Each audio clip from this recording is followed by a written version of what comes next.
All right, LT, you there? Yes, sir. Yes, sir. Everybody joining in right now. So I'm sending out a few last minute text messages to get some people on. Okay, cool. Man, if they're in the South, especially in Texas, man, it's gonna be real scarce today. Oh shoot, not only Texas, Louisiana. Mama just she got That's mad at me right. because I laughed at her when she told me that that the news told the people that preserve your electric, turn it down to 69, lay up on clothes, and try not to use much, no electric, all that stuff. Man, just like that. Yeah, well, the South is not ready for what y'all got. I guess you're right. My brother told me that he don't have any water. He's out there timberline area, all in wooded area back there. He like, I can't believe this. I'm like, well, man, y'all grounds ain't, the houses weren't built for that. Them pipes weren't built for that type of snow. That, and you got to keep your pipes dripping whenever you live in those type of communities because it's just the water's probably frozen in there. Exactly. So if you leave your pipe dripping and water's still circulating, that'll help you the pipes from freezing. Exactly. Yeah, I sent a text message out to that's some city folks, man. Some city folks. Oh, he live in the country. Hey, he's still cityfied. Nah, man, I sent a text message out to all my people and let them know that hey, cold weather is expecting. And believe it or not, one of my tenants called me and told me, hey, man, I ain't seen no text message come out yet. We got cold weather on the way. Text message? Yeah, he reminded me to text all my tenants to let them know to leave the water dripping. Ah, gotcha. How about that, man? You got some good tenants. No, not according to you. I live in the hood. I got my. I ain't never said nothing about your tenants. I just said, hey, look, that's just where you like to invest. Hey, that's all, man. He said, no, they ain't the tenants. No, not at all. Nah, not at all. Who's that? SL. Hey, SL loves showing his face, man. Hey, I love that brother. He loves showing his face. Well, nah, look here. Let's see here. I'll put my head under the sand. Hey, look, you gotta do it. Sometimes you gotta do it, man. Sometimes you gotta do it. I'm trying to find. Oh, no wonder I can't find what I'm looking for. Looking at the wrong screen. Joe? You may have to walk me through how to make you a host. You know what? If you click down, if you click on my name, you'll see a button that with an arrow that says more. Yeah, and that should do it. Booyah. Just that quick. Yeah, see, I knew you were gonna teach me how to do that. Look at that. OJT, on the job training. Hey, teamwork, brother. Teamwork. Make the dream work. Yes, sir. That's what I'm looking up now. I just downloaded those files that we discussed earlier. Man, look at it. Them folks that didn't get on gonna be missing out. Oh, well, maybe. They might. They might come back and say they glad they didn't make it. I don't know about that. I think the people that's on gonna be very, very, very, very, very, very, very, very, very there we happy. Go. Okay, I got one coming up. What do we have? We had that agreement. We had that calculator. Okay, there we go. Oh man, come on now. That's enough right there. You finna blow these folks' heads up. No, man. Hey, look. You better be careful with that terminology. Okay, they head finna be smoking.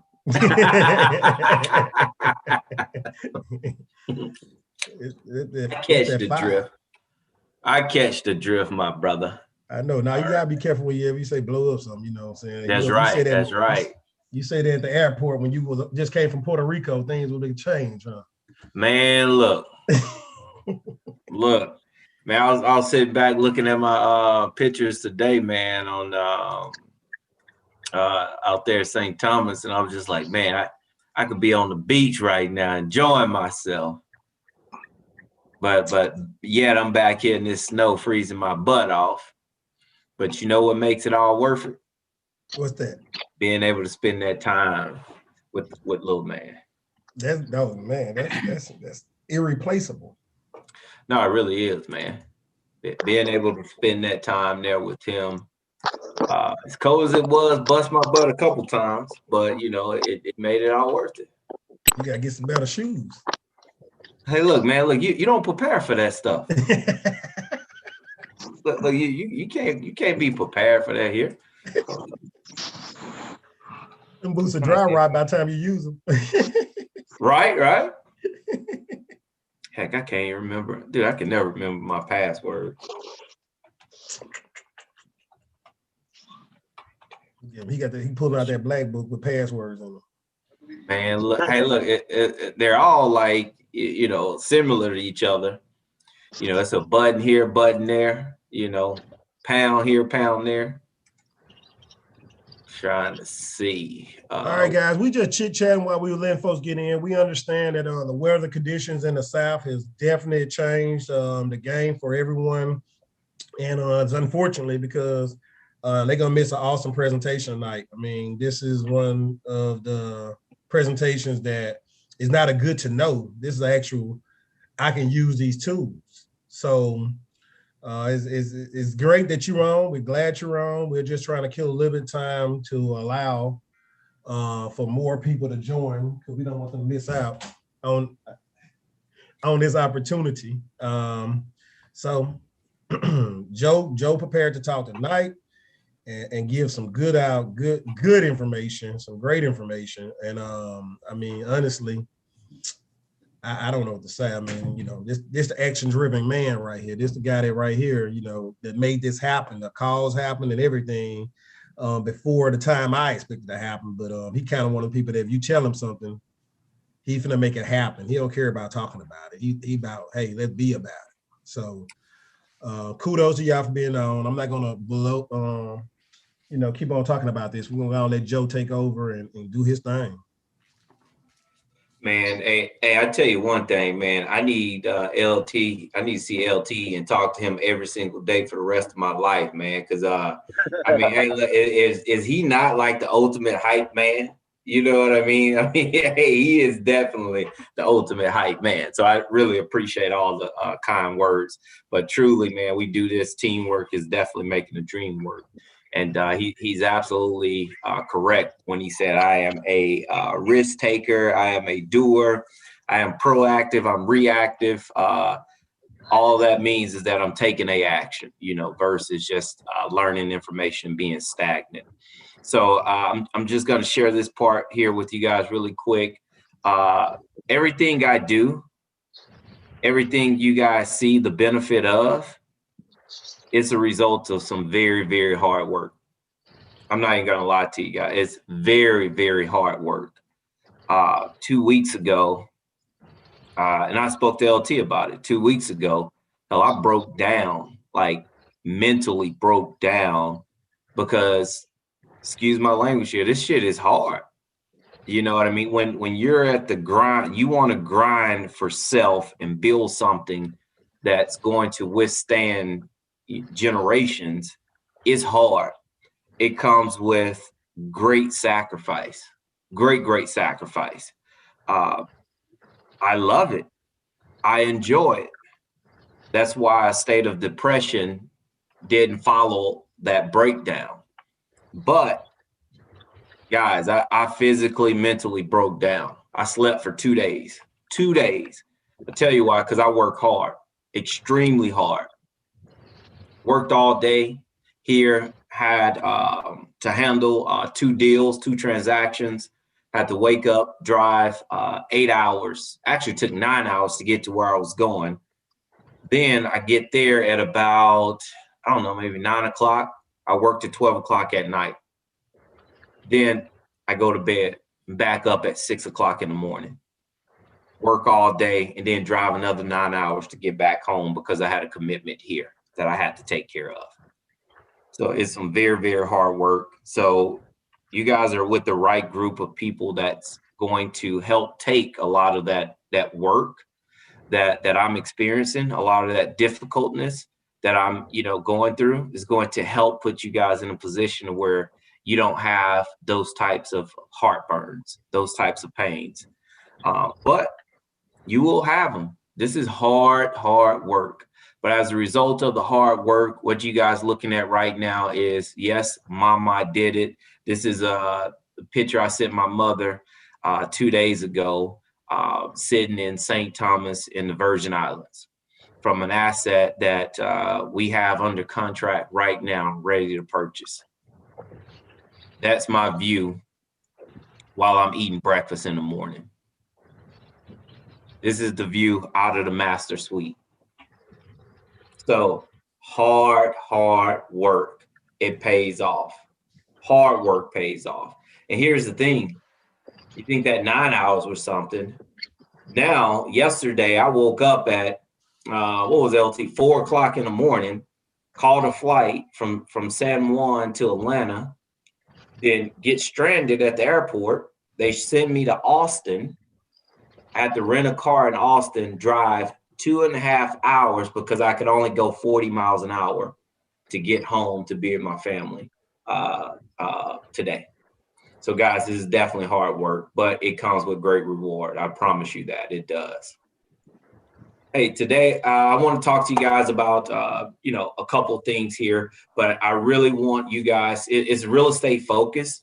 I'm gonna give you guys the opportunity to chime in on what the topic, what we're actually going to speak on. So you have contractors negotiating and with contractors, protecting yourself with contractors agreements. You have renovation cost, how to quickly prepare a budget and submit an offer. Then you have the subject of funding, how to fund your real estate investments with little of your own money, none of your own money, or how to pass, quote unquote, wholesale that contract off to another investor, another buyer. So out of those three topics there, funding, renovations, contractor agreements, which subject would you guys like to speak about today? How do I stop? Oh, there we go. Anyone? Anything? No, I'm open. You can't learn it all. So, hey, I'm open. Okay. I can't learn it all, and I'm driving, so I'm soaking it in. Okay, great. Well, I guess I'll speak to you, Vince. Tell me a little about where are you located at right now? I'm here in Shreveport. Okay, great. So, and what's your experience with real estate right now? It's hard to find good contractors. Okay. So have you done a couple deals already? Yeah, I did a couple of fix and flip. Sold one of them, and I kept the other one. So only in Shreveport, I only did two. One I flipped and one I still hold. And my fourth place, I'm holding on to that. Okay. So you've done a couple. All right. So fix and flips, and you have a couple rental properties right now. Right. Okay. So, and how long have you been in real estate? Man, I've been a student for a while. I would say over 10 or 15 years. But I was married and my wife didn't want nothing to do with it, so I had to get away from it for a while. Okay. So I'm back in it all. Yeah, I'm back in it. I'm gonna take it to the grave now. Okay, great. So you've been in real estate 10 to 15 years. How long has it been since you've been active in real estate? The last 3 years now. Okay, 3 years. Perfect. 3 years. Okay. And in the 3 years you've been in real estate, how many transactions? I'll say about 5 altogether, Man, that's great. That's great. And one buy and hold and 4 fix and flips? Right. Okay, good. All right. So contractors agreements. All right. How are you with your renovation cost? How are you with that right now? Well, on those I've been doing partner, JV partner, and I always say it's hard money lender. They always say private money. It's not private money when you look at all the points, all the fees. It's not private money. It's a hard money lender. Okay. Okay. Well, no. What I was asking is, when it comes to renovations, when it comes to coming up with your budgets, how are you with that part? I would say I'm okay with it. I use normally use like a I forgot some kind of calculator I normally use to I'm not sure you heard of Leonardo. He has his whole system, and I used to use his system. So no, absolutely. Yeah. Absolutely. Yes, I definitely very familiar with Leonardo, one of the gurus in the real estate community. Yeah, great system that he has there. I think LT is a part of it as well. So the reason why I asked that is because knowing and understanding the numbers, labor cost, and material cost, factoring in a contingency cost is important when it comes to having those contractor agreements with your contractor. And the reason why it is because you're going to have your agreement in black and white, which is, this is what we agreed to. I, Joe Barnett, representative of, ABC3 Investments, promised to pay Vincent Wright, LLC, $45,000 for the renovation project at 123 Main Street. Now, with that, this is what I'm promising to do. Hey, Mr. Vincent, this is what Mr. Vincent is promising to do, this list of renovations. So to my liking. So they're going to go hand in hand. So I'm going to hit a little bit on both. And I see I got two asking about the contractor's agreement. The best part about that contractor's agreement is once you have it drafted up, is literally plug and go. The only thing that's going to change is your the property address, the contractor's name if it's a different contractor, and the scope of work. And your scope of work is going to come from your renovation list. Okay, so that's the only things that's going to change. So once you have this document in place, you're going to plug and go.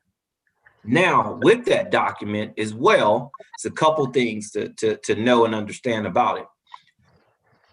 One is the contractor's agreement, and I'll be just honest with you guys. It's a legal binding agreement, but if that contractor defaults for whatever reason, chances are you take him to court, he owes you money. When he leaves out of the court, he's going to owe you money. And 10 years later, he's going to owe you money. So that document that you're using, that you have, basically it's a threat to take legal action, but we don't want to do that. We want to work together and to get this done, right? We want to see it through to the end. If we have to part wherever we're at, we're going to request a refund. So hence, you got to be careful with your dollars. And that's where knowing these numbers come from.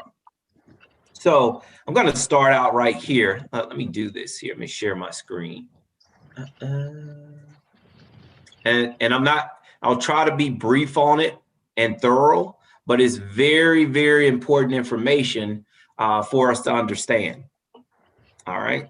So let me share my screen here. Let me know when you guys can actually see it. Yeah, can you guys see my screen? Oh yeah. Okay, good. So here, this is what I call my profit calculator. This calculator is going to tell me what my renovation cost is. It's going to calculate what it costs for me to sell the property. It's going to factor in how long I have to keep the property as far as holding costs.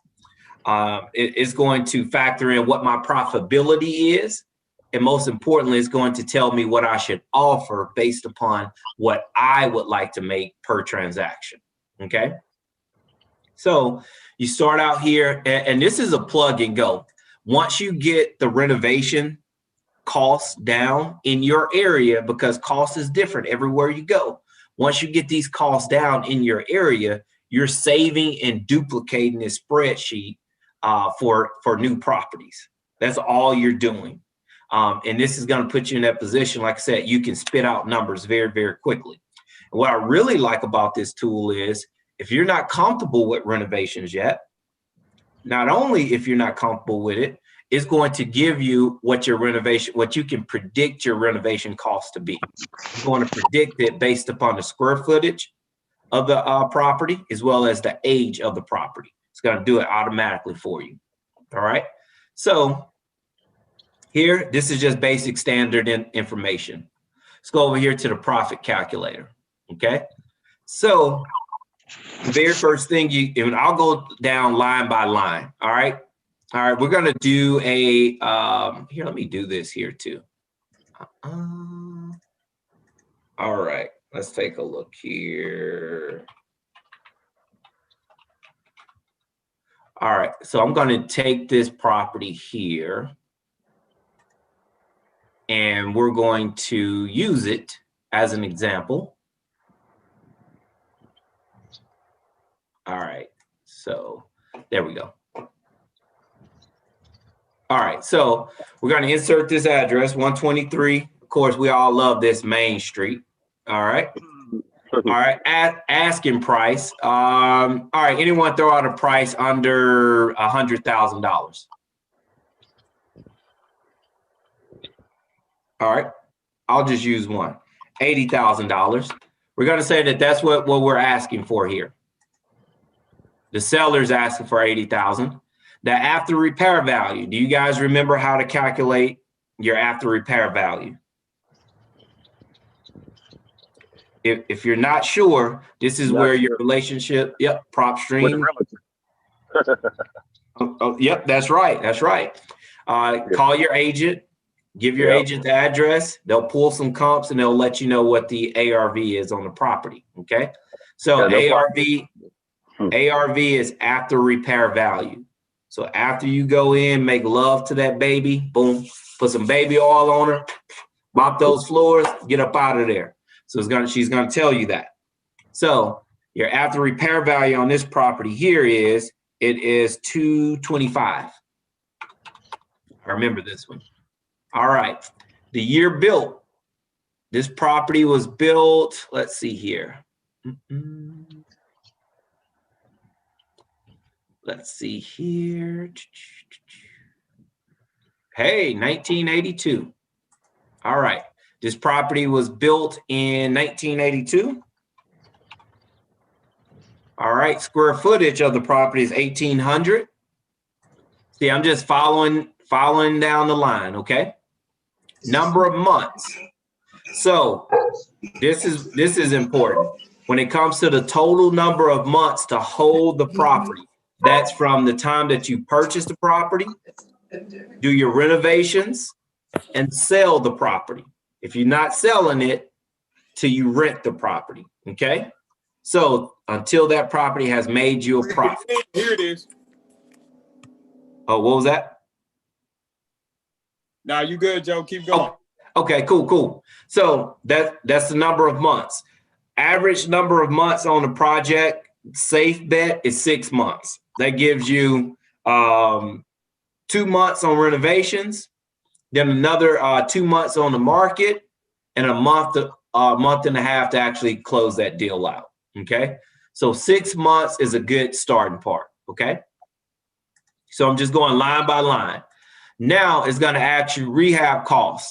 Okay, this valuable I always use either $22,000 or $21,000. Okay, for any project that I have.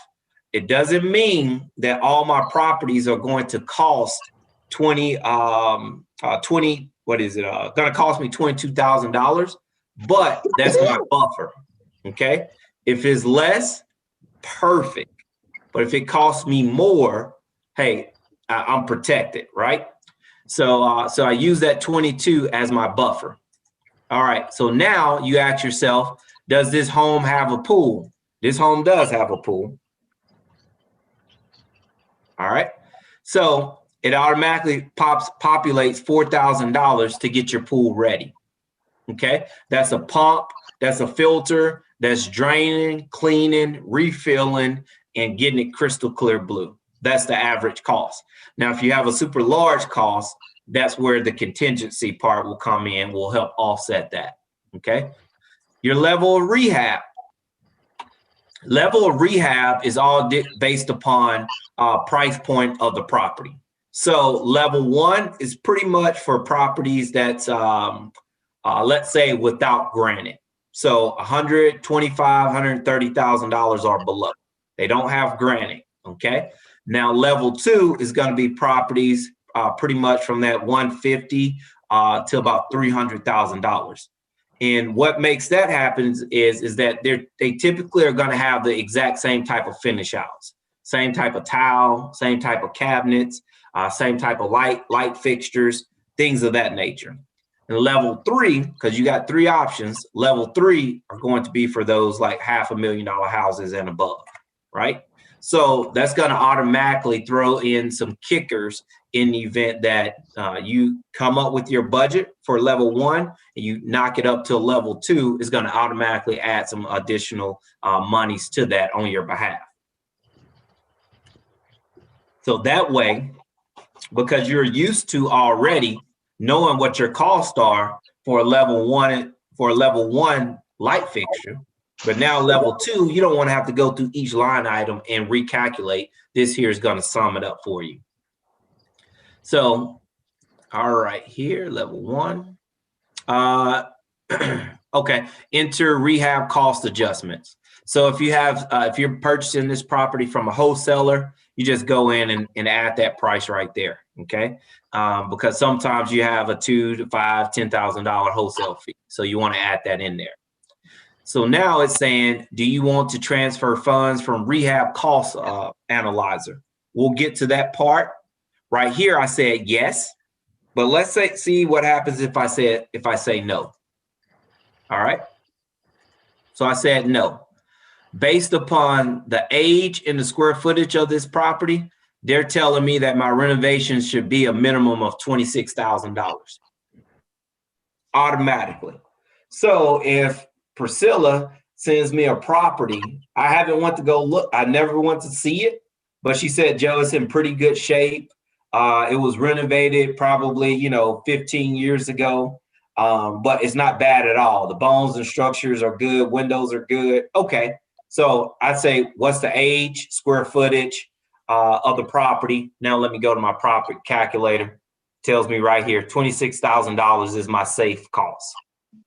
Okay. Automatically. So you don't have to be comfortable with your numbers to know what your renovation cost is going to be at just yet. Okay. Now, as you scroll down, you're going to see here your ROI. So you're able to tell how much money you would like to make. LT, do you have a certain ROI you like to make on your real estate transactions? Let me get my mute button, man. Yeah, man. A minimum 12%, just a minimum. Man, LT, hey, look, LT, 12%. All right, somebody else tell me, look, I want you to make more money than 12%. All right, so somebody else give me a number. What would you like, DJ, what would you like to make on your real estate transaction? Uh-oh, don't have them on there. Well, I'm just going to tell you what I like to make. When it comes to a flip, I like to start mine out at about 20%, I do, but 24 is like where I like to start it out at, okay? So at 24% is what I like to make. They automatically tell me what my offer should be, and it automatically tells me what my profit should be. Okay, now what to offer? Oh, here it is right here. So that's my offer price. Okay, but if I'm gonna use the 65% rule, here's my offer price, $105,000. Okay. Line item number 32, you put in what you actually offered. In this case, I offered $53,000. And I did that because it was a bank and I was the only one negotiating. Okay. If it was the bank and it was multiple bidders, I would have started around that 105,000. But because it was just me, I offered 53,000. Okay. So I'm just going line item by line item. Okay. So it breaks down your profitability. Line item 36. If I'm using all my own cash, I could make $121,000, roughly $122,000, but I'm not. Okay, so we're going to keep going down. Here, if I doing this deal and I'm doing 50-50 split, it's telling me, hey, $105,000 is what we will be splitting.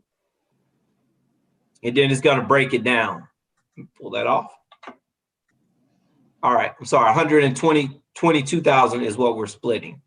Now, if I want to give the investor a portion of the profits, it's telling me here how I'm going to, whatever percentage that we agree upon, telling me how much they would make. So LT says he would like to make 12%. So LT would make roughly $10,000 if he invested on this project. Me as the buyer, I'm happy to give him that. All right. But LT sees Joe over here making 112,000. He's making 10,000. If he's a multimillionaire, yeah, that's perfectly fine with him. If he's not, we're going to negotiate some better terms. All right. All right, let's keep going down. Vincent, I heard you mention hard money. Okay, I heard you mention that. Yes. So, right. So here is what you could typically expect to receive right now from a hard money lender. 90% of the purchase and 100% of the renovations. So here's the 90%, and over here is 100% for the renovations. Okay. Right. So lenders' points right now, it's between 2 and 3%. I'm sorry, 3% of the origination costs. So I just put 2. Your interest rate, roughly 9.5. Number of months, 6 months hold, okay, which is going to equal out to about $3,500. Okay. Here I put junk fees. Well, it's listed as junk fees because I use that as appraisals as well as insurance, because you got to insure the property. All right. So now, as we continue to go down, it's going to say here, if I'm using hard money lenders with this split right here, I am going to make $115,000. A lot of money. All right. So that's what my projected profit is right now. Now we continue to go down. Let's say Joe doesn't have the gap funds that's needed, gap funds, someone that's going to invest with me to where I don't have to spend any of my own money. If I don't have that and LT says, hey, Joe, how much money you need? I sum it up and say, hey, I need $14,000. And he'd say, okay, I'll give you the $14,000, but I want 50% of the profit. That says LT will make $57,000. Joe would make $57,000. Okay. Joe doesn't do 50-50 splits if he has to do all of the work. Okay. Joe has to do all of the work. We're going to negotiate on percentage. All right. So let's say LT gives me the 14,000 and we go down and we say, hey, Joe's going to give him a 20% return on his money. Okay. LT is going to make $2,700 and Joe is going to make $112,000. Okay. Now, what all does that $112,000 include? That includes my property taxes. That includes my cost to sell the property when I have to pay 3% to my agents, to both agents, so 6%, and roughly 4% buffer for closing costs for the buyer. So that's going to include that. So at the end of this transaction, if my budget is $26,000, this is what I'm scheduled to make. Does that make sense to anyone? That makes sense. I need to know who your hard money lender is. I'll pop that in the chat line. Those are pretty much the terms and the rates right now that you're receiving if you have over a 680 credit score. You have actually, if you have a 680, credit score is about that. It's about nine and a half points right now. And you'll notice the difference, I think, at 720 and then 750, you get another difference. So it goes down to about 7.4, 7.5%. That's awesome. Good. And any questions about this information thus far? No? So Vincent, with you, starting a project, could this be helpful for you to come up with what your offer should be to ensure that you're profitable on the deal?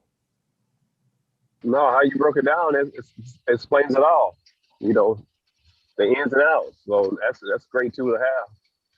It does. It is. This gives you that rough, like I said, is raw information. Is very,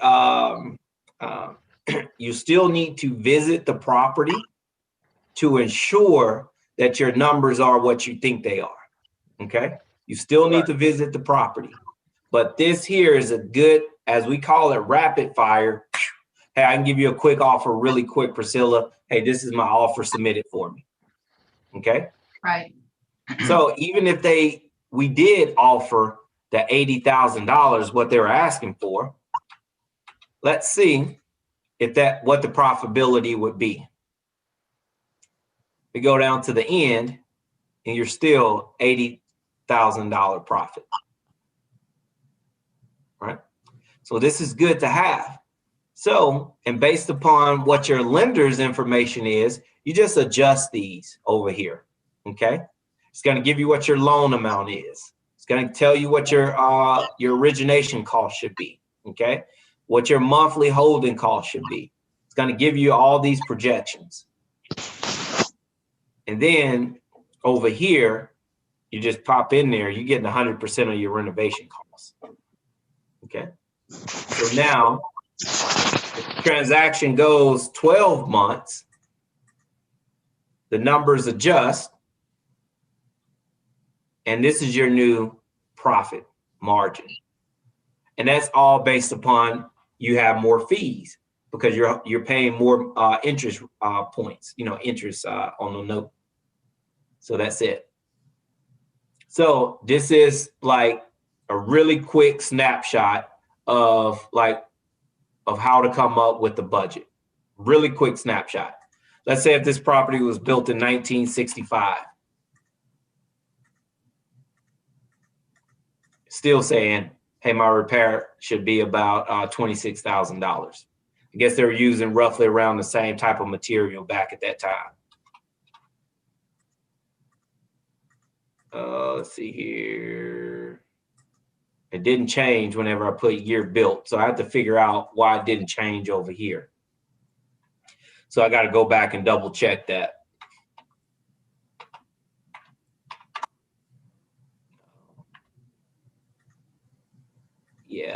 Yep. So it should have changed there. So I'm gonna have to go back and double check the coding right there to get that corrected. But now you guys see the gist of what's taking place right here. So now let's go. This is what's really, really cool. What's really going to help everyone who's starting out in real estate and they, really need this information. So let's go over here to the Rehab cost analyzer. So here, this is where you could pretty much plug and go. Plug and go. Hey, do you need a new roof? Yes. It tells you what your roofing cost should be based upon 1,800 square feet. Now, granted, if you're going to have some pitches in your roof, if you're going to have some flat areas, in your roof, if you're going to have some additional square footage that needs to be roofed, but that is not AC is not listed as the original square footage of the house, you have to make those adjustments. But if it is, this is what you could expect to pay. That is based upon $200 a square. Okay. So in the event, let's say if it's $225 a square, tells you 84. And you can get that number from many different roofers there locally. Here is a tear off required. Yes. So with your roof, you can actually, depending upon where you're at, you can do 2 to 3 layers of shingles on your roof before you have to tear them off. But what Joe always does is Joe always leaves this area blank. And I tell my roofers that, hey, that tear off needs to be included in this $8,400. So I don't want you to charge me an extra two grand to tear it off. No, you're already up there, pull that crap off and redo it.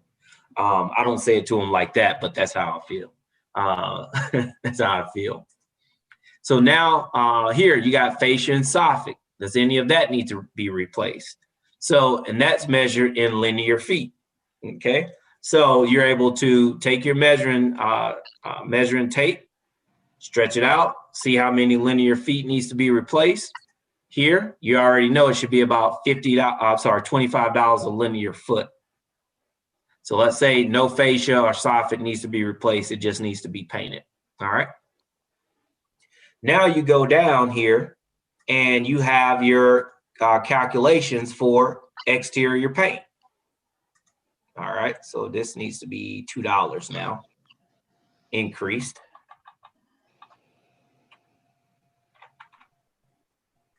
All right. So now you just plug and go. Hey, it's going to be $2 to paint, $2 a square foot to paint. My house is 1,800 square feet. So it's going to cost me roughly $3,600 to do my painting. Okay. That's on the outside. Stucco, siding, if you have any of that, this is roughly the price right now, the going rate to redo stucco and siding. You got interior paint. All right, same thing, 1,800. All right, that's how much it's going to cost. If you got to repair some holes, there you go. Retexture the house, 50 cents a square foot. Scrape popcorn ceilings, which in older homes you can definitely find that, and retexture, 50 cents a square foot.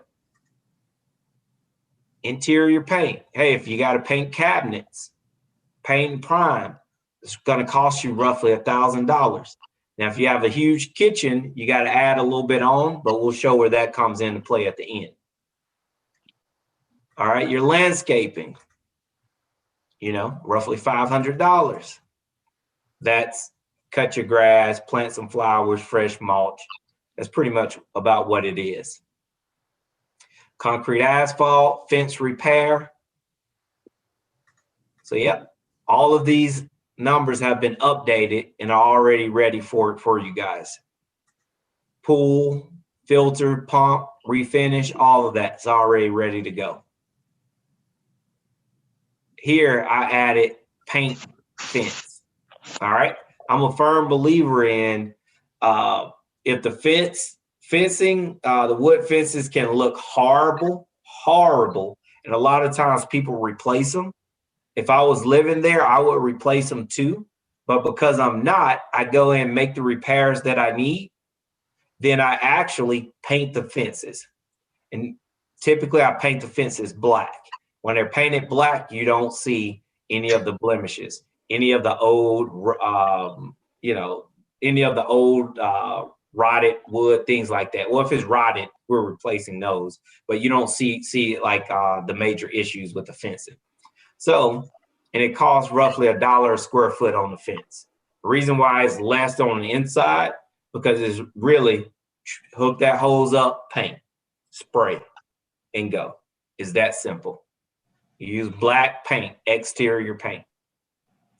All right, windows. This is the cost, the average cost for average size windows and installation. Have broken panes, all of that. Doors, your entrance door, exterior doors. This includes installation.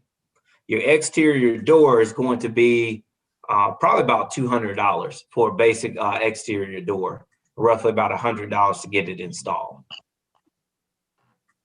Now, if this was just one line item that you were hiring someone to do, you probably could add another $100 to that, because they're going to charge you a little bit more because that's the only thing that they're doing. But if they're doing all of this job, it should be about $300. Okay. So you just keep going down. Garage doors, based upon how large the garage door is, should cost from $800 to $1,000. Your opener, and that's what installation will cost you, about $500 for the opener and install. So yeah, you just keep going down. Your electrical, what should it cost to rewire a house? $3,500. What should it cost to get a new amp installed? About $1,500. My lights, exterior lights, interior lights. Hey, what should I be paying? About $75. That's for all with installation. Okay. Now, if I'm going to use, and that's can lights, the little boob lights, the small closet lights, things like that, you could estimate about $75 per light. And there's ways to get things more affordable, but this is the rough estimate. Okay. So ceiling fans, that's roughly what you're paying for purchase and installation. So again, you could buy a ceiling fan for, $150, tag on, $25 to it is going to be, $175. But in this case, I use ceiling fans at $250.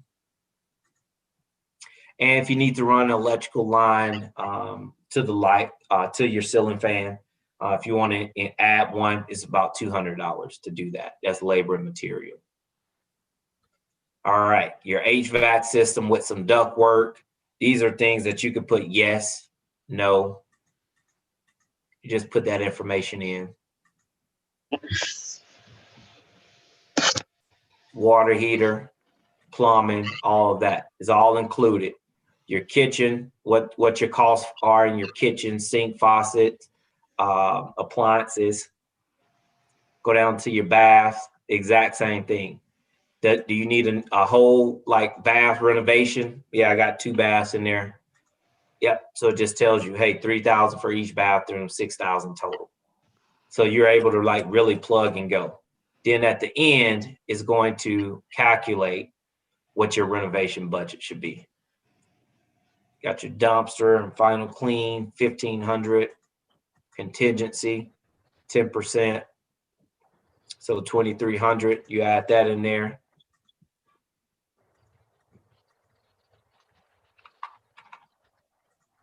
Tells you what your budget is, right? So then when you go back to your profit calculator, where it says, do you want to transfer funds from your analyzer? Here you would go, yes. And it changes everything else. So if you say no, there it is. It gives you automatically. And if you say yes, it's going to give you what your new renovation cost is. So you go from there and you get this budget. Now it's, hey, all right, so I still need a little bit of, a little bit more help. Okay. So here, a little bit more detail. So here, if you need to, share this with your investor, or you need to share this with your contractor, hey, it just automatically populates it out. Hey, here's my budget for my roof, my interior paint, and stucco and siding repair, exterior. So it just breaks it down. So now that tells you what your budget is, labor and materials included. You go over here to your chart. It tells you exactly what should be taking place here you just input the date from your, on this page. Where'd my date go? Man, I have to figure out where my date goes. Stuff is all over the place. Right. So when you print this out, you get us like you to 3 different contracts and you ask them, can they meet this budget? Pretty much. Yeah, you can do that. Yep, if you want, you can do that. Yep, you can give it to them, or you can say, hey, go give me a bid. And once you receive it back, you can pair your numbers with their numbers. And then you find out where you're getting, I don't want to say overcharged, but where you're paying more than what you feel like you should be. Okay. And that could come down to something as simple as material costs. They could, or something less. They could tell you that, yeah, hey, to do your floors is going to be, $5,000. And you know that, hey, this is a level 2 property. $5,000 isn't enough to do your floors. So you have to ask that question: what type of material are you using? Right. So then you have to go in and make those adjustments. So, but this is it. So, and Joe, as I shared with you, especially if you're new, even if you're not new, you want to know where your project should be every step of the way. So you simply say, hey, look, week 1, this is where I'm at. Week 2, week 3, and you're just following it. Oh, I'm sorry, this is a week 1, 2, 3, 4, 5, right here. And this tells you what you should expect to pay your contractor every week. Hey, Joe. Yes, sir. How do you handle contractors that like to give you one blanket price? Good. So you can, for me personally, from my beginner experience as well as my current experience, I'll ask them, so, okay, what all does this include? Okay. They say, hey, it includes everything. All right, perfect. So now we need to talk about the grade of materials, because materials is what's going to make that contractor underbid his project. That's what will get the contractor in hot water. So I make sure I ask him that up front, because I want to be fair to him, fair to us, and make sure, we're setting the proper expectations for each other.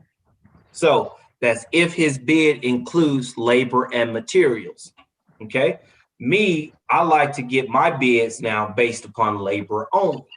The reason why, I know what stuff costs labor-wise now to get things installed, to do demolition, to install can lights, all of those things. I know what things cost now. So I ask him, hey, give me a bid to do everything on this sheet that I want labor-wise.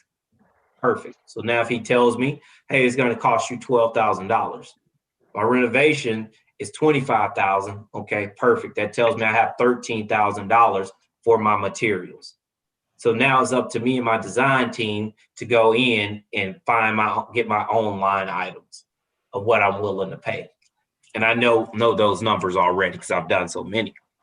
But if you're brand new, you're going to need to accept your bid like this. You're going to need to do it. Hey, Joe, how do you know what the labor cost should be? Is there a certain percentage that you can say is the basic amount that a labor cost should be on a home, maybe by the square footage or by the time you think it'll take to renovate? You know what? I'm glad you asked that, because I have a budget cost sheet, just a quick snapshot as we went over last time. I have a budget cost sheet, but is not set up to where it just includes labor only. So what I'm going to do is I'll go and I'll adjust this to where it's labor only. Okay. So like here, this budget sheet, we know how much, let's say a stove costs here, but I have my stove and I have my labor installation. Okay. Right. So now when I'll go back and I'll adjust this to where how much it should cost to get these things done. And I'll share that with the group. Excellent. Thank you. Yeah, no worries at all. I mean, everything from installing a toilet to your vanities, sinks, your lights, all of that stuff. See here, I got labor and materials included. Okay. That would be great to know, because I run into that a lot when I'm trying to get contractors to work on projects, especially being a female and being there, you know, by myself. It's kind of like being a woman and taking your car to a mechanic. Right. They try to get you in a lot of cases, majority of the cases. And if I know how much the labor should be on doing something, then that will definitely give me a lot more leverage in being able to make sure that I'm paying a fair price and negotiating the cost of that. And even in this scenario here, anybody who's new, when you're trying to do your first, you don't know how much stuff costs. So I'm very glad that you broke that down and you told us that you really prefer to get the bid by labor only. And so that's why I wanted to find out, you know, how can we determine what is a fair labor only bid on something? Yep, absolutely. So I'll do that sheet. Thanks for asking. And I'll do that sheet to where I'll actually separate it, material costs, labor cost, you know, and of what I would pay typically. Okay. So if you're there and you're using, you know, higher end materials, that you just have to adjust accordingly. Okay. But that'll give you like what you could expect to spend on that project. But for me, like you said, I like to get mine labor wise now, because I know what my material costs already are, you know, and everyone's not going to be the same. Some people are going to come back on a whole project. They may be, you know, $1,500, $2,000 more than what you're accustomed to paying, but you can kind of figure out like if it's going to be worth it or not. Right. Sometimes it is, sometimes it's not, you know. So you'll be able to tell, and you can come back and say, hey, look, for a property this size, everything I'm asking you to do, hey, I'm so used to, I could tell you right now, I pay, you know, $12,000 for this. You're asking for 14. Okay, tell me, where is this $2,000 difference coming from? Right. You know, and they may have an answer for you, they may not. Right. They may have more people and can get the job done faster. Price point may just be more, you know. It could just be that, you know, and if you need to negotiate, you negotiate. But, you know, this job is not about getting everything at the cheapest price point. Right. It's getting, you know, quality work, get people in and out. And most importantly, that if something happens, they're willing to come back. Right. Something happens, they're willing to come back. And that'll always tell you about the type of people you're working with that there. And so knowing that, having a system that's going to tell you where you should be at every single week, sharing this, like now I'm actually sharing this with my workers. So meaning that if I don't get an invoice for, what is that, $4,500, hey, Paul, what's going on? All right, this is where we're supposed to be right here. You know, what's going on? Is that not done? Like, what's happening? And they'll tell you.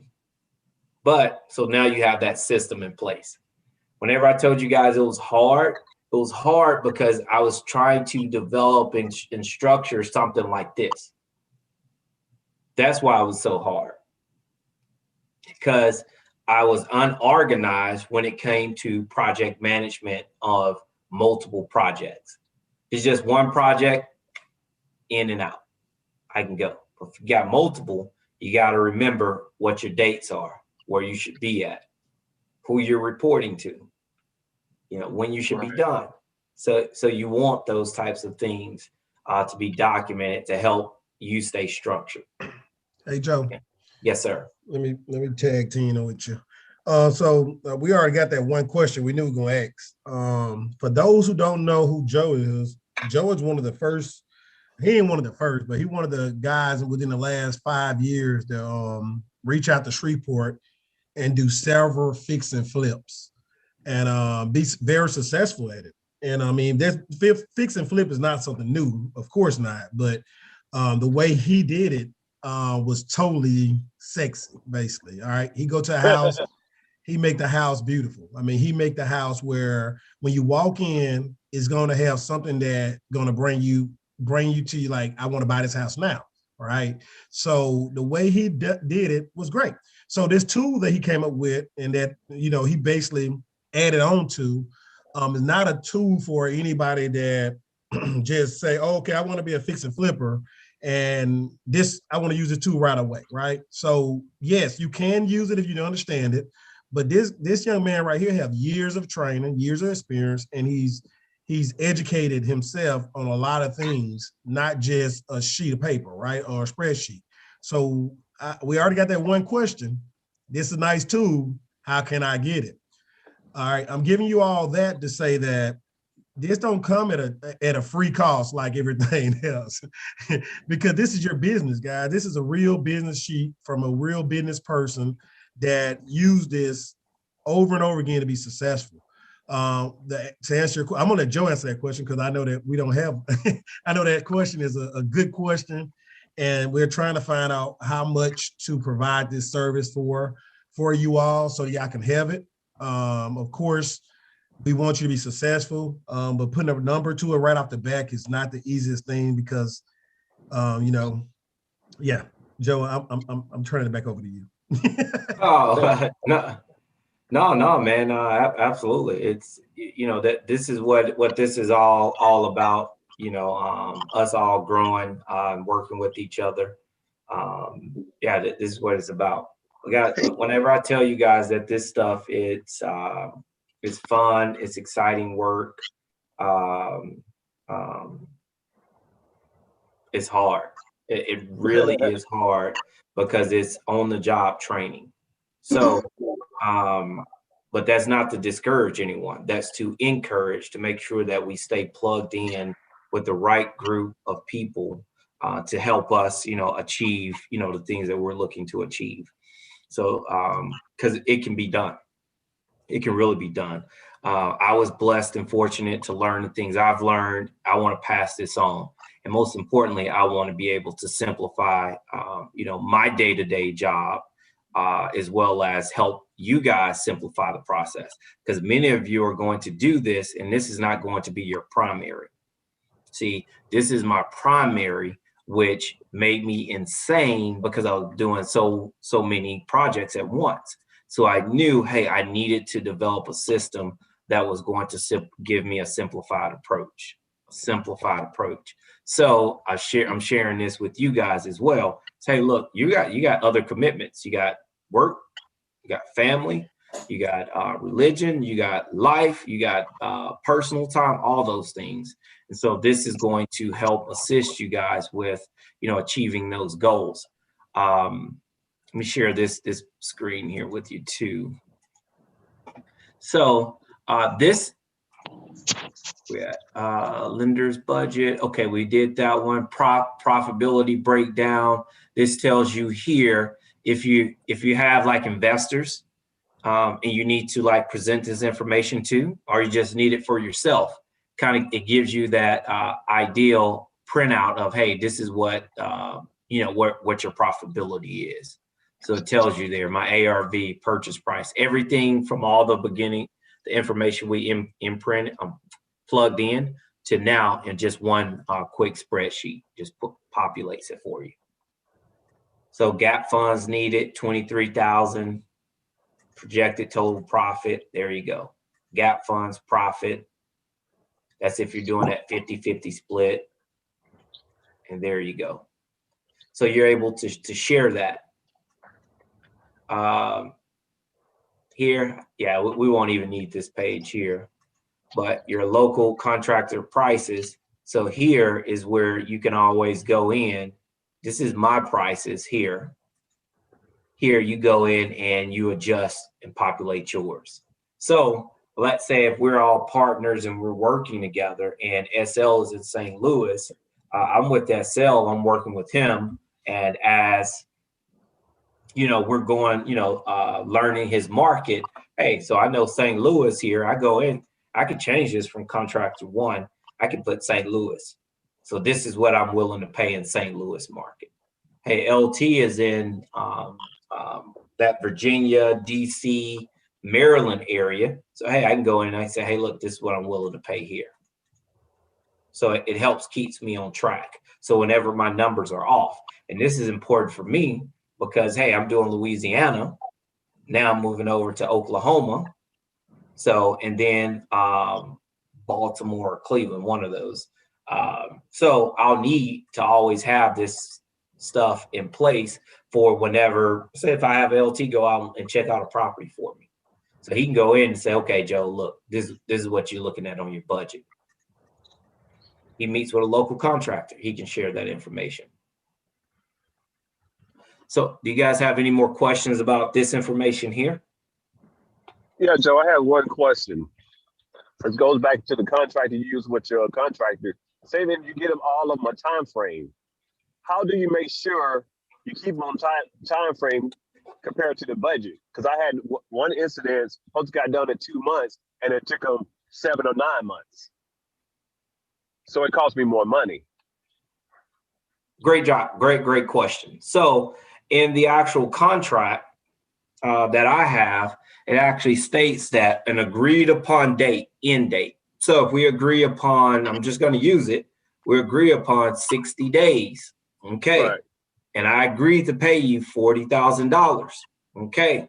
At the end of day 61, it has it to where you are now penalized $100 per day. Okay. For going over your time. So in my contract, I have that. Honestly, okay. I tell all my contractors, yes, I have this here. It is for my protection. Acts of God happens. Material cost, material holdup happens. All those things, we add a contingency in there, some extra days. But if it's not their fault, we add an addendum to the agreement. Not a big deal. Not a big deal. But if someone, excuse my language, dicking around, taking 9 months to finish a project, yes.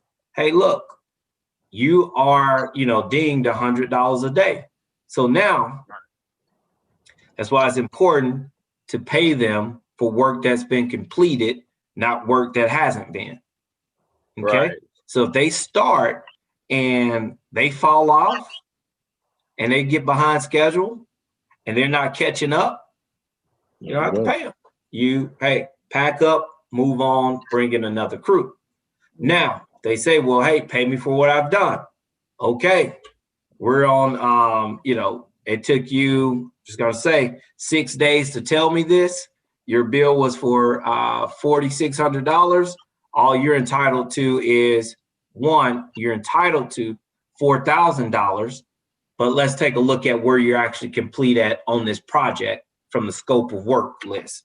And the scope of work list is this here. Let me pull it up. So, all right. So here's my scope of work.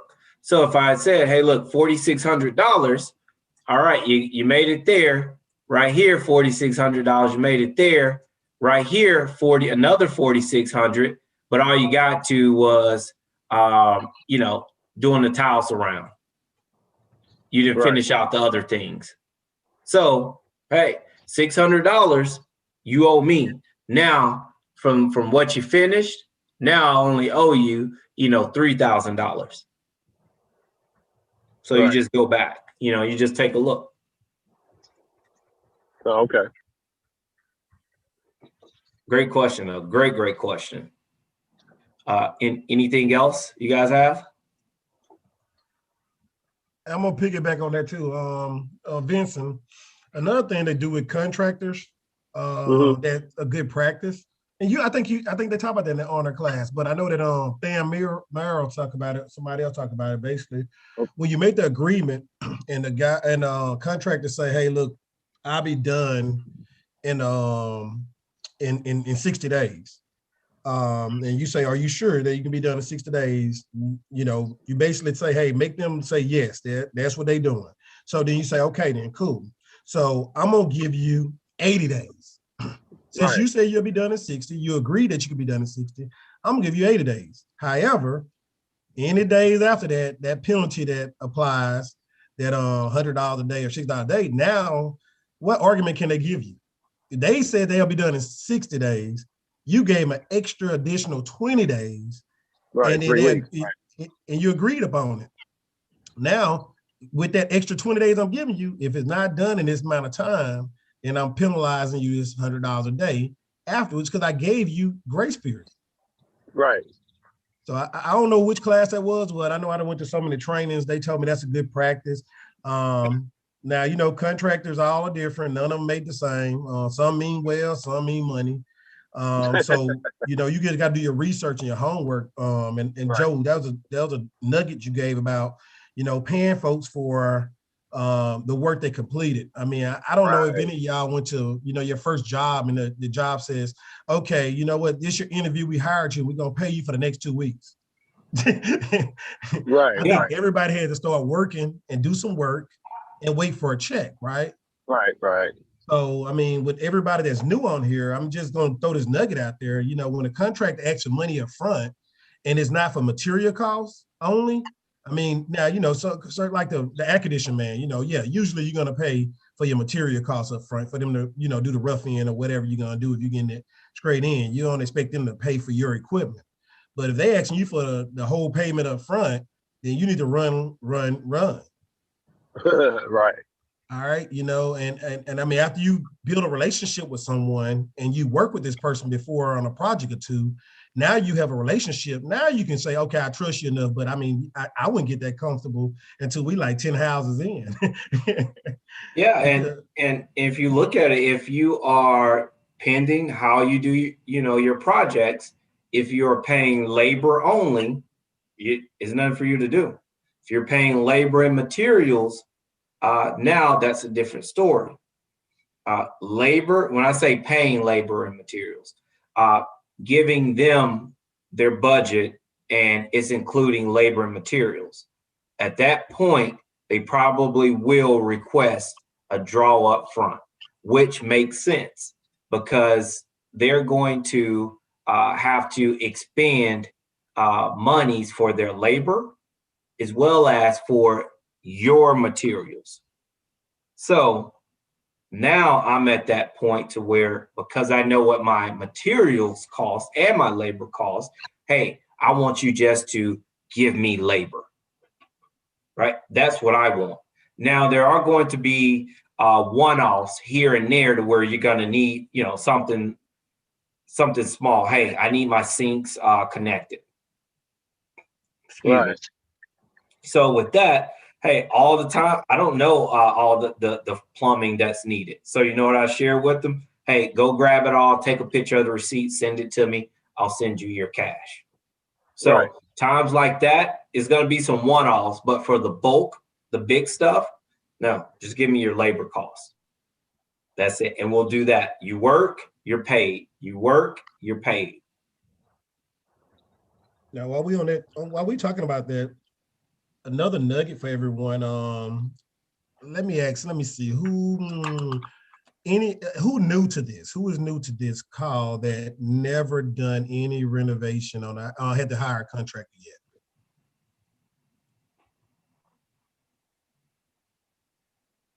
Everybody don't hit to hire the contractor?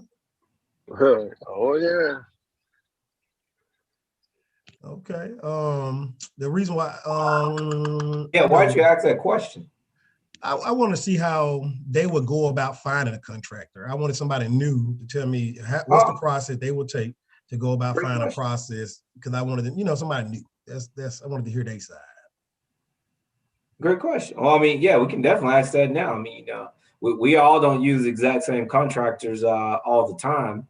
So yeah, I mean, what are you guys using right now to find your contractors? If your contractor's busy, you fired your last one, the other ones just you know, you don't want to use them anymore. But what are you guys doing to find your contractors? Well, I use word of mouth first, but then I use Yelp. So I try to read the reviews. I go to word of mouth pretty much. Okay. You say use Yelp. Yelp. Yeah. Talk about that. What's that about? Teach us something. Talk to us. Well, it's just like the yellow page, what all the contractors, different whatever you're looking for, from plumbing, electrical, whatever you're looking for. It's an app that people put it on there. I do this type of work, and you can go there and read the reviews, and you can see what they're doing, what they're not doing. If they don't have any reviews, normally I don't look into doing work with them, because normally people always put reviews. So I want to see what they're doing. So I want to be able to call them and see what kind of work they're doing. So is that similar to Home Advisory? Yep, absolutely. I had bad experience at Home Advisor, so it could have been with one city, but I tend to not use them too much now. What was your bad experience with Home Advisor? Well, I was in Frisco, pretty much McKinney area. You know, I have them come out and do the work. You pay them to do a quote, not get back with give me the recording time frame. Then they got to tackle them down. I'm like, come on, what's going on? And they really, customer service just wasn't there in that area. So pretty much I just stayed away from them. Okay. All right. It could have been an area. Yeah. Yeah, go ahead, Priscilla. Okay, so I actually just tried Home Advisor for the first time a few days ago. Normally, what I do is I reach out to other agents, some of my friends, associates for referrals, or to some of you guys for referrals. I almost always will hire someone through getting recommendations or referrals. Sometimes I'll try maybe doing a post in Facebook, in one of the groups, business groups there, or investor groups there, to try to, get referrals or recommendations. But this time I was in a jam. The electricity went out in one of my rental houses on like Thursday, and the panel box fried. One of the cables in the panel box fried. And so the tenant did, she called SWEPCO first, and then called me later. So SWEPCO actually went out to check it out, I guess, because they considered it an emergency because they had no idea why the power was out. And so they red tagged the box, locked it up, and we were not able to, get into it and do anything. So I called Home Advisor because I didn't know that at the time, because I couldn't get any of the people. I couldn't get anyone to give me a referral that quickly. And so I called Home Advisor, and the process was simple, but and the guy who I talked to through Home Advisor was a local electrical company. He came out quickly. They were very nice, really, really super duper nice guy, but the man quoted me like $3,200. To do what? He said the breaker box needed to be replaced. All the cabling on the outside up to the weatherhead needed to be replaced, and all the parts in it. And he was like $3,200, and I was like, oh shit, I was like, my God. I was like, I'm not gonna be able to do that. And so sometimes when people are really, really nice, I get a little wary, because it seems as if they're trying to butter you up, but then they give you this not so nice price in the hope that you will, feel so comfortable with them that you'll be willing to pay it. So I ended up reaching an electrician that I normally use.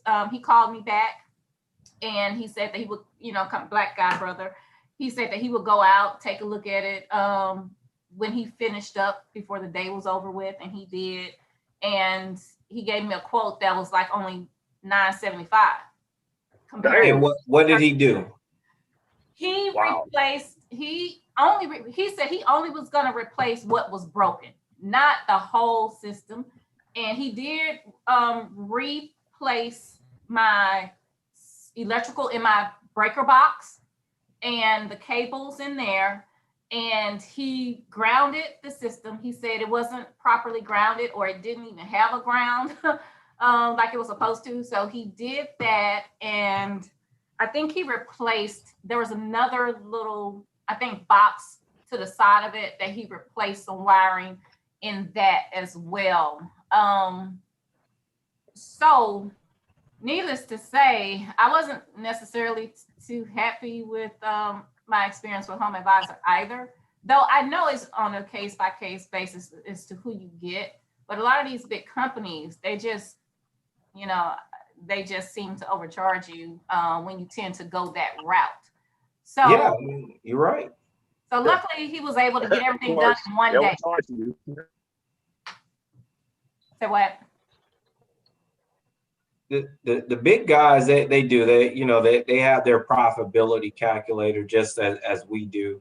And so, they do tend to charge a little bit more, or much more for, their services. As you saw, the other guy, he wanted to do more than what you needed done. Yeah. Let me just say, I don't know if you needed those other things done or not, but he wanted to do more than what you wanted done. And so, and I'm not sure if you voiced that to him. A lot of times it is, letting people know, like, wait a second, I just need this done. I don't need all that other stuff done. So sometimes it is that, your second guy came and said, hey, I'm not sure how that conversation went, but the second guy came and said, hey, I'm going to focus on what you have to have done right now. Right. Right. Well, the first guy said, he made it seem like in order for SWEPCO to come back out there and inspect it and pass it and to restore the power to the property, that I would need to have all of that other stuff done. Now, he did tell me that there may be some few little wires in there that might not necessarily need to be replaced, but in order for it to pass inspection, it would be needed to just repair everything. And obviously that was not the case, since the second guy came out and, did what needed to be done to restore, because he was able to get the permit. He was able to get with the SWEPCO inspector about, what may or may not need to be moved and get it inspected all before 5 o'clock. And I was just like, thank you, Jesus, because this storm was coming in and it was freezing outside in the house. And so I definitely, and I know the second guy, it might not have really cost that much to do all that, but it was a whole hell of a lot cheaper than what the initial one was. And he did it in a quick time frame. He got out there the next morning, got it done, and my tenants were able to, get back in the house once everything warmed up. No, absolutely. And what, not only what happened is now that in the event that Joe needs an electrician, I'll reach out to Priscilla. Hey, what's that guy name? Text, boom, right then and there. So now, he becomes an ally. Now, this is, for anyone that needs an electrician that is not in that Shreveport, Bossier City area. I have a buddy, he is an electrician. He got deported back to Mexico about, I don't know, it's been a couple months now. But in the event that you need an electrician, you can actually have someone go out and, bid the project. You can call him on the phone, and for $25, he'll let you know what you should pay for that job. $25, he'll let you know. Cool. So that's, that's just a way that, I continue to use him for, helping while he's away till he's able to come back. Yeah. So it's, cool. It's a crazy, dude. I mean, man, that whole system is just weird to me. But yeah, so anyone that needs, his contact information, just drop me a line and I'll make sure I send it over to you. You can, and sometimes it's simple stuff too. I had some lights that I can hook up lights, no problem. I thought I could. So I had some lights and I couldn't get them figured out to work. And he's like, all right, Joe, this is what you got to do. I pulled him up on video. He walked me through it. He's like, yeah, so whoever did that house years ago, they did it wrong and they did it this way, but it should have been done this way. So we have to do it this way to make it work. I'm like, wait, that's not on page 5. You know, it says white to white, black to black. You know, that's what I'm saying. But because I had him there, $25 saved me $75 on a house call, and probably another $50 to get somebody to hang those 2 lights, because it was 50, 2 lights, $25 a piece. So, and I normally wouldn't pay $75 for a house call, but because it's 2 lights, you tend to you bend on that. You're taking their time, so you want to know that you respect their time and you want them to make money as well as you want a good deal. So, so yeah, he saved me, $100 that day. So, to piggyback, Joe, just to piggyback on Priscilla, what else did you learn from that? I mean, I know you use home advisory, got one, then you got word of mouth. I understanding that was a short time period. Everybody knew the storm finna come. Everybody knew you was in a very, vulnerable situation. But what else did you learn from that experience? Well, honestly, I felt like getting recommendations was the better way to go. There's actually another person that was recommended to me, and I talked to him, and he was booked up and he was out of town. He said there was no way he would be able to get there to do the job. But had he done the job, he would have been a lot cheaper too. And he, once again, was an African-American. And I actually really felt good, because I'm like, man, my Black men are actually really being fair with me. And they're really, and he kind of, I talked to him this guy for a little bit as well. And I kind of asked him, I said, so this other company quoted me like $3,200. And I was like, so do you feel like that's a fair price for, what he's quoting me needs to be done? And the guy said that he doesn't like really shooting down other people's prices because they charge what they charge. That's on them. But he said he could wire a whole house for $3,000. So that kind of right there let me know.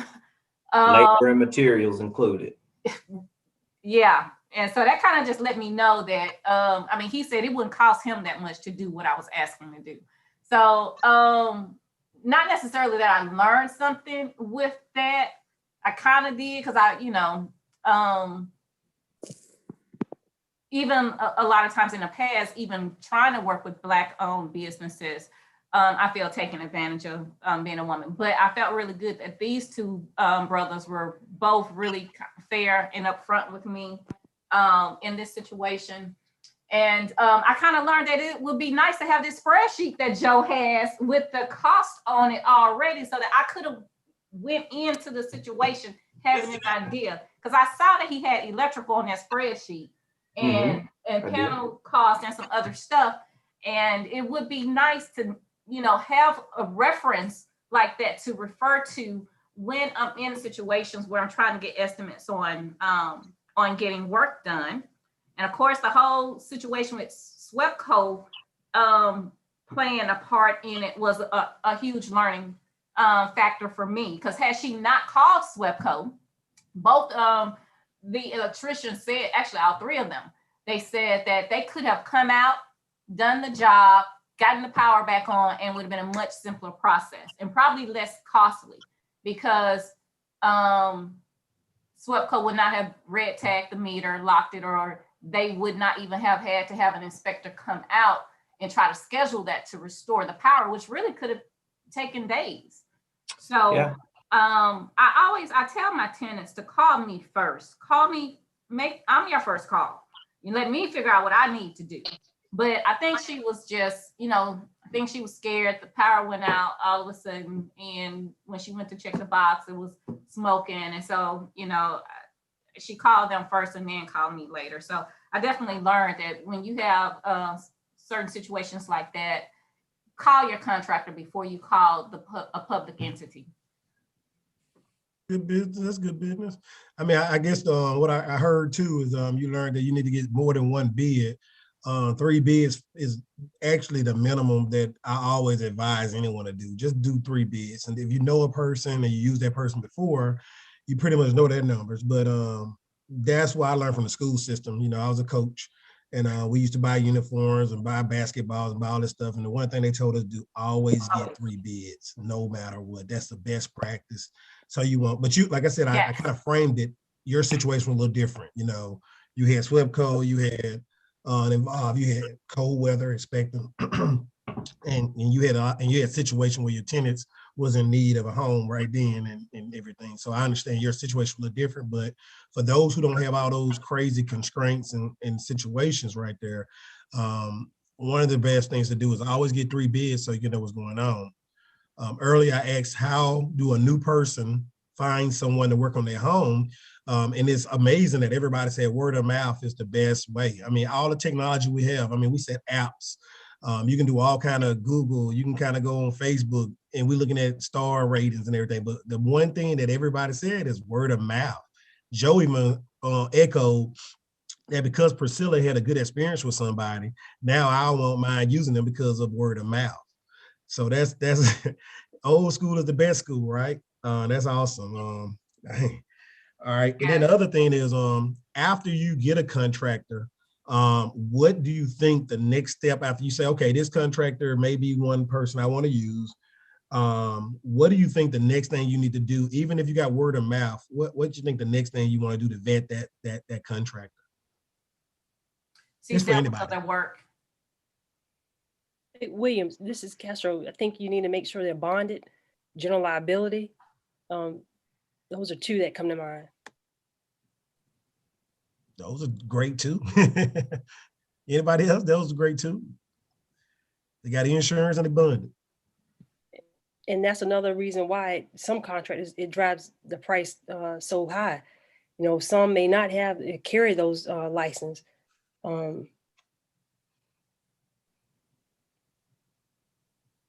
Yeah. Anybody else want to add on? You can ask for a few references from their work previously. Ask for references, get somebody else to do a little recommendation for them. Go ahead, Priscilla.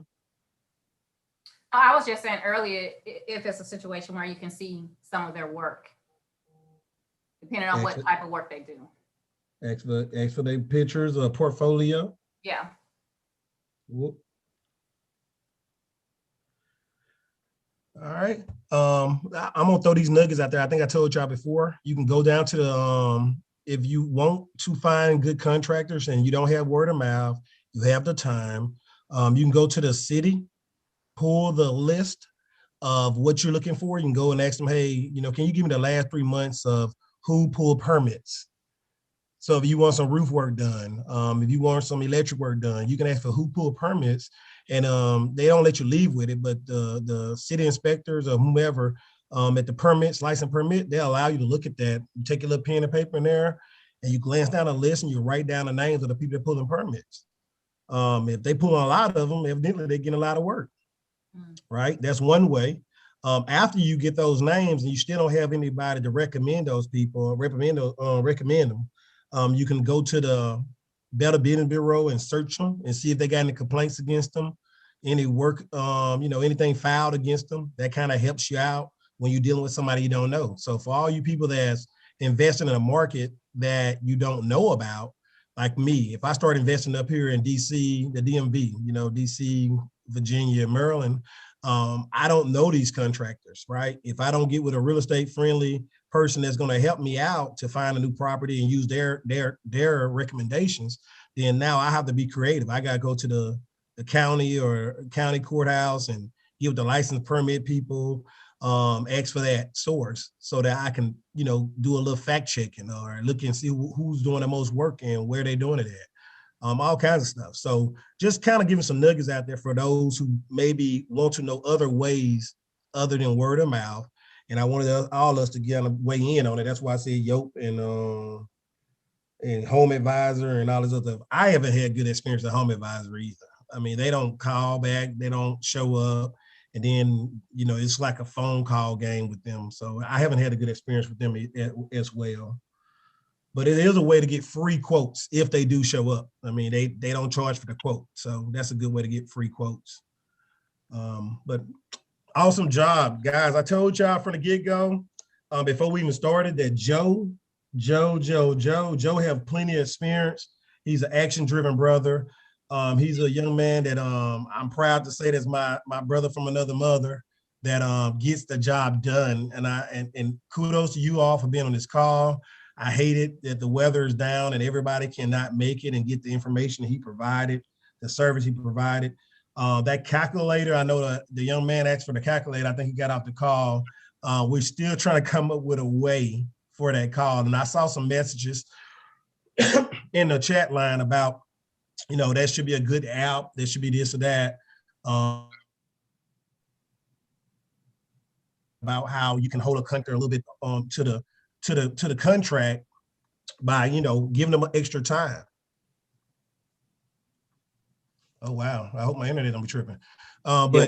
We talked about some ways, some nuggets on how you can kind of hold them to the contract by giving them extra time than what they told you, so that if you do put that clause in there for charging them, if they go over for the days they over a penalty charge, then now it should be more comfortable and more understanding that, we gave you a headline up front, so it's business is business. When they make a charge for you and they asking for you to do the work, they want to make sure their family eat, and you're asking for their assistance because you want to make sure your family eat. So it's got to be a mutual respect that nobody wants to shortchange anybody. We want to eat, and everybody want to eat, and everybody want to pay everybody for what they're worth. But if the deal is not a good deal, then the deal is not a good deal. And we ask for time is of the essence. That's one of the best real estate terms out there, phrases out there. Time is of the essence. So if you can work with a person and build a relationship with them, they understand you and you understand them, and y'all respect each other, then it shouldn't be no problem with that mutual respect for each other, that you get the job done in a timely manner. And if you can't do it, then you understand it's a consequence for it. And I just want to echo one more thing. One more thing about that. Joe explained that, you have one house.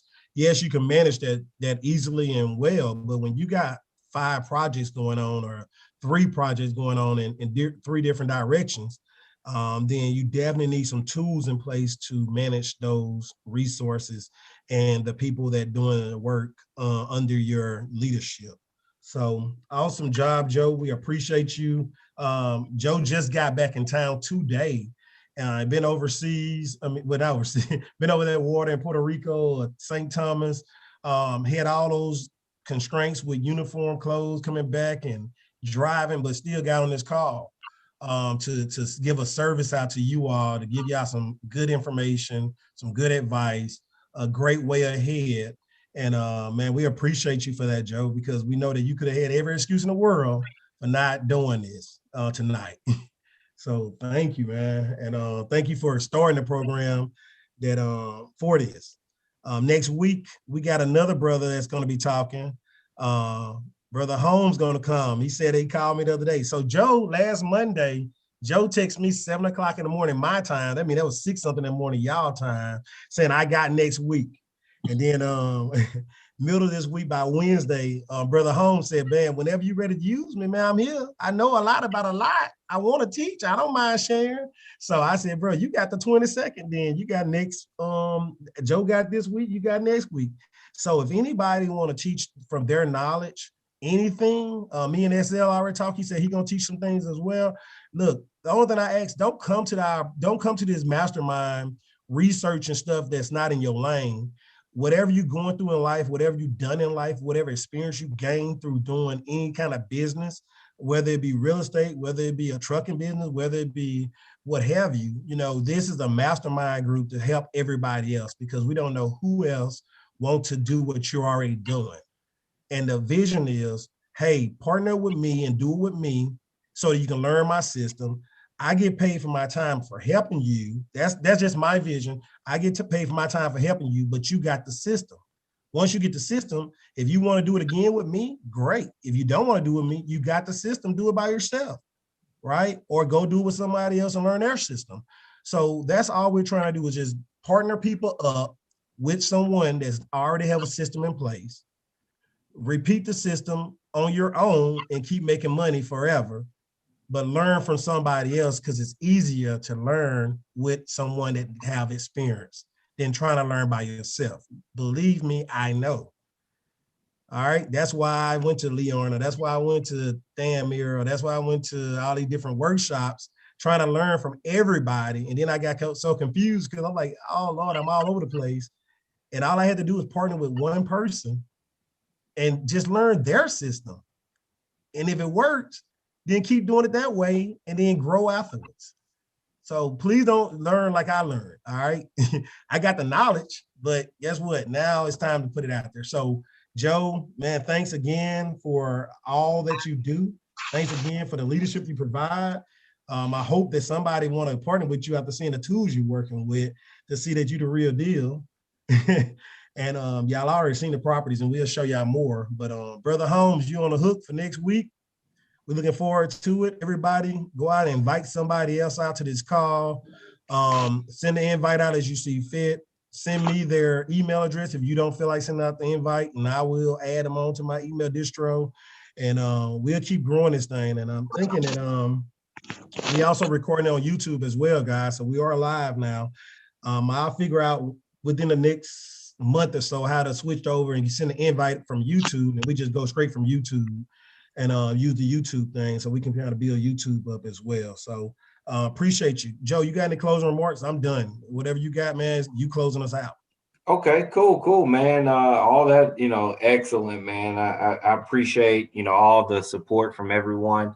I will go ahead and start working on that budget for labor and material cost breakdown. That's not that hard there. And I also, will, after Mr. Who's up next week? Holmes.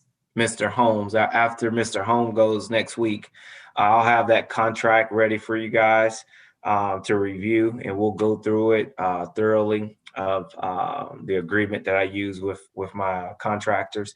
And I also share with you that they will potentially come back, and they'll have their own, which is just fine, because theirs is based upon you're promising to pay, in which, and yours is based upon you're promising, they're promising to do the work. So it all works out just fine. So yeah, I appreciate you guys. And yeah, if you need anything from me, just, give me a shout. Here, let me put my number here really quick.